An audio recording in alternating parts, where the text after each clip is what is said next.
Hi everyone. RTBR has ticked along just fine since our last serious update, and though it took time to revert the changes made by the April Fool's update, not really, but still, we got back into the swing of things very quickly.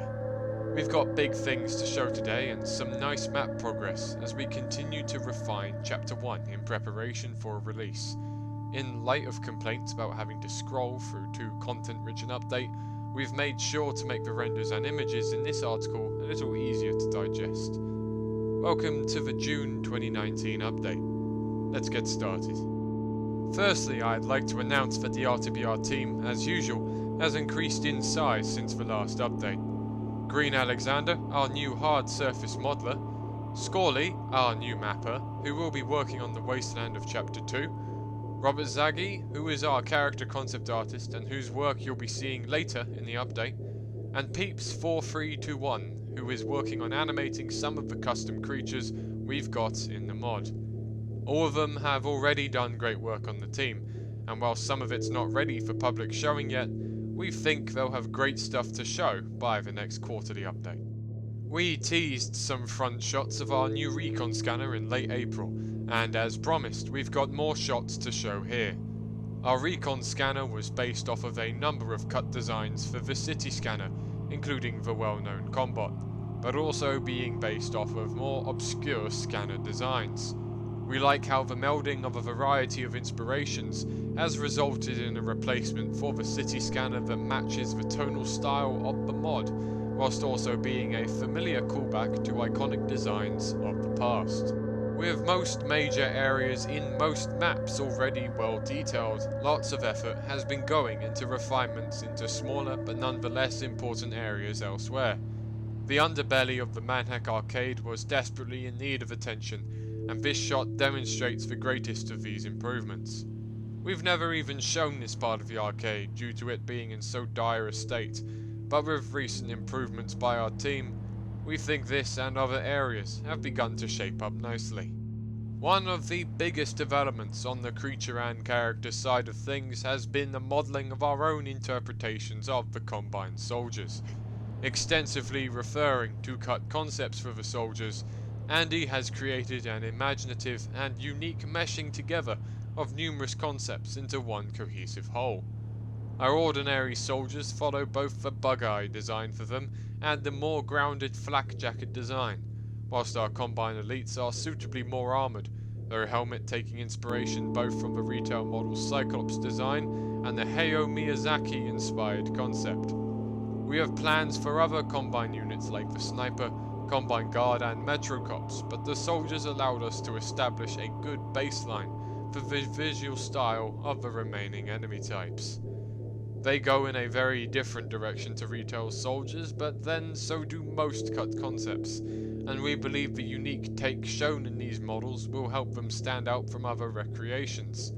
We had planned further inspiration from other cut concepts like blue shotgunners as seen in episode 1 pre-release material, but we were unable to find a way to make the look work with our soldiers and decided to stick with the darker colour palette of retail shotgun soldiers instead.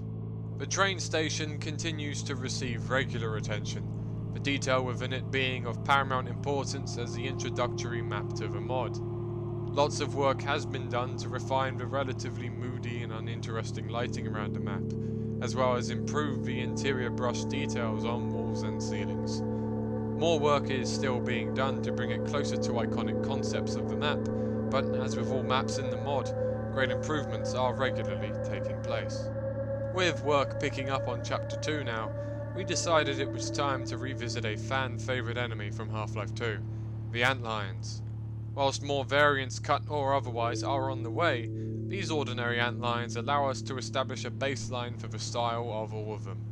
The 4 skin variants, in keeping with Half-Life 2's 4 Antlion skin variants, are based off of 2 cut Antlion soldier concepts for red and yellow skins, whilst the actual model takes heavy inspiration from the much spikier and aggressive concept art of the Antlion. In-game implementation has been much smoother and yielded better results than when we first implemented other creatures like the bull squid, due to improved understanding of Fong warps that resulted in the unique iridescent sheen you see in the in-game shots. Overall, the Antlions are just a sign of what's to come in that department. Who's to say they won't have a monarch in time?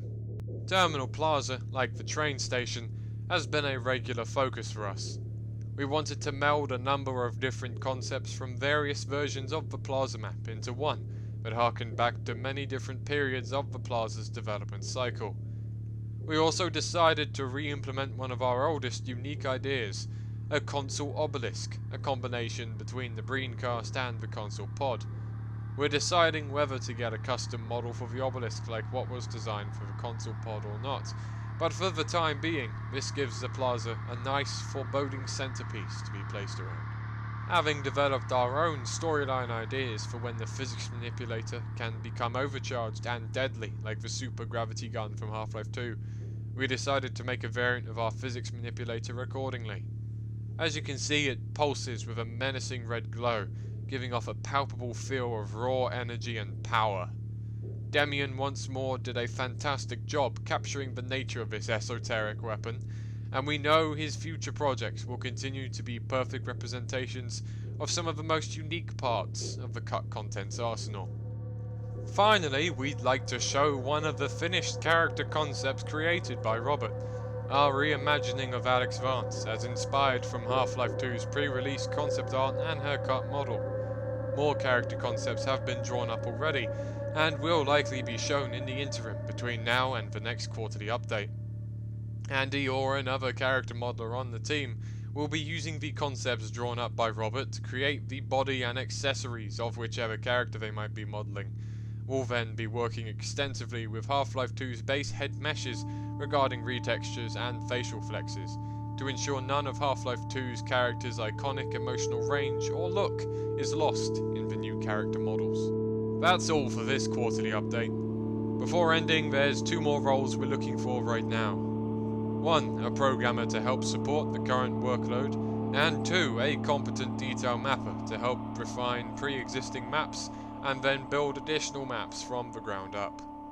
If these roles interest you, feel free to add me on Discord at Kralik#0901.